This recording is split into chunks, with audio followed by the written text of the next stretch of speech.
Hi అండి, welcome to జీజెస్ arts. ఇవాళ క్లాస్లో కరెంట్ అఫైర్స్ని డిస్కస్ చేసుకుందాం. సో ఆగస్ట్ 16, 2024 కరెంట్ అఫైర్స్ని చూసుకున్నట్లయితే మొదటగా జన్ధన్ యోజన పథకం. సో పిఎంజేడీవై స్కీమ్, ప్రధానమంత్రి జన్ధన్ యోజన స్కీమ్. అయితే దీన్ని 2014 ఆగస్టు 15న బీజేపీ గవర్నమెంట్ దీన్ని ప్రారంభించింది. అయితే ఇది ఎందుకు ఇవాళ న్యూస్లో ఉంది అంటే, ఇది ప్రారంభమై 10 ఏళ్ళు పూర్తి చేసుకున్న సందర్భంగా ఇదైతే న్యూస్లో ఉంది. సో అలాగే దేశంలో మొత్తం దీనికి సంబంధించిన ఖాతాలు చూసుకున్నట్లయితే 52.99 కోట్ల ఖాతాలు ఉన్నాయి. అంటే ఇది చాలా వరకు అంటే సంక్షేమ విషయంలో, అలాగే బ్యాంకు రుణాల విషయంలో చాలామంది లబ్ధిదారులు దీని ద్వారా లబ్ధి పొందుతున్నారన్నమాట. సో ఇది జన్ధన్ యోజన స్కీమ్కి సంబంధించింది. నెక్స్ట్ వన్ చూసుకున్నట్లయితే దీర్ఘశ్రేణి గ్లైడ్ బాంబు. సో దాని పేరు గౌరవ్ అన్నమాట. సో దీన్ని దేశీయంగా రూపొందించారు. అయితే దీనిని ఒడిశా తీర ప్రాంతంలో వాయుసేనకు చెందిన SEU-30 అలాగే MKI యుద్ధ విమానం నుంచి DRDO విజయవంతంగా పరీక్షించిందనమాట. సో ఇది డిఫెన్స్ రంగంలో చాలా ఇంపార్టెంట్ అయిన టాపిక్. అలాగే థర్డ్ వన్ చూసుకున్నట్లయితే ఆనంద్ మహీంద్ర గారు. సో ఇది అపాయింట్మెంట్ విషయంలో చాలా ఇంపార్టెంట్ టాపిక్. సో అపాయింట్మెంట్ విషయంకి వచ్చేసరికి చూడండి, ఇతను తెలంగాణ గవర్నమెంట్ ఇటీవలే కొత్తగా ఏర్పాటు చేసిన young India skill university board చైర్మన్గా ఈయన నియమితులయ్యారనమాట. సో అందువల్ల ఈయన న్యూస్లో ఉన్నారు. అలాగే ఫోర్త్ వన్ చూసుకున్నట్లయితే పేటోమ్ గార్టన్. సో ఈవిడ ఎందుకు న్యూస్లో ఉన్నారంటే, ఈవిడ థాయిలాండ్ దేశానికి 2వ మహిళా ప్రధానిగా బాధ్యతలు చేపట్టనున్నారు. అయితే 2వ మహిళా ప్రధానిగా బాధ్యతలు చేపట్టనున్నారు. అయితే ఇటీవలే స్ట్రెట్రా థాబ్సన్ అనే థాయిలాండ్కి ప్రధానిగా ఉండేవారు. అయితే ఇతన్ని పదవి నుంచి తొలగించినట్లు థాయిలాండ్లో రాజ్యాంగ న్యాయస్థానం తీర్పిచ్చింది.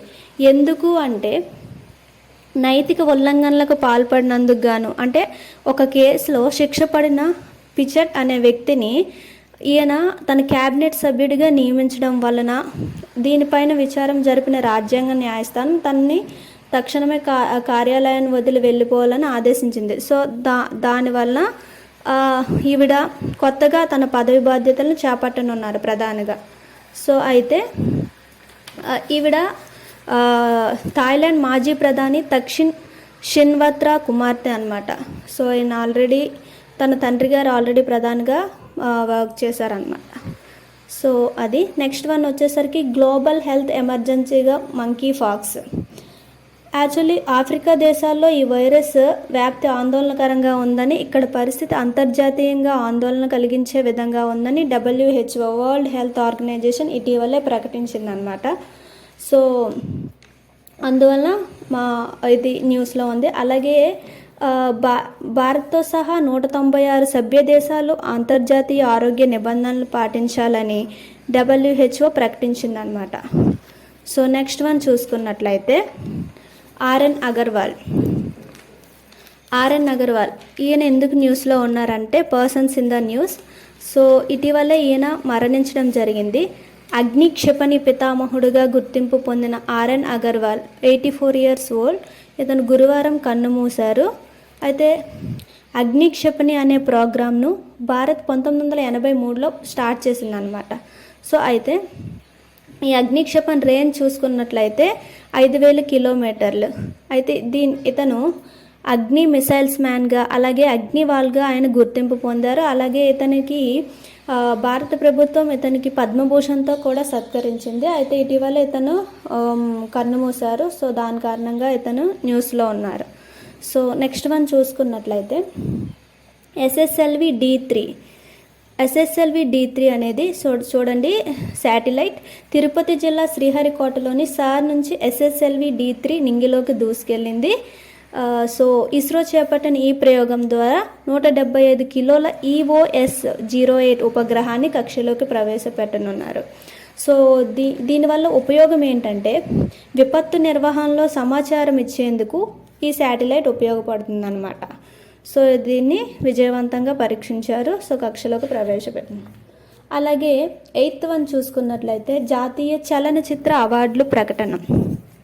So 17th national film awards 2022, ఇది 2022కి సంబంధించిన నేషనల్ ఫిల్మ్ అవార్డ్స్ అనమాట. సో 70వ జాతీయ చలనచిత్ర పురస్కారాలను జ్యూరీ ప్రకటిస్తోంది. అయితే 2022 డిసెంబర్ 31 నాటికి సెన్సార్ అయిన చిత్రాలకు పురస్కారాలు అందించనున్నారు. సో అందులో బెస్ట్ ఫిలిం క్రిటిక్ దీపక్ దుహా గారు, అలాగే best book on cinema Kishore Kumar the ultimate biography చిత్రానికి, అలాగే మన తెలుగు ఇండస్ట్రీ నుంచి చూసుకున్నట్లయితే తెలుగు నుంచి ఉత్తమ ప్రాంతీయ చిత్రాలు బరిలో బలగం సినిమా, అలాగే కార్తికేయ 2, మేజర్, సీతారామం అనే చిత్రాలు పోటీ పడనున్నాయి.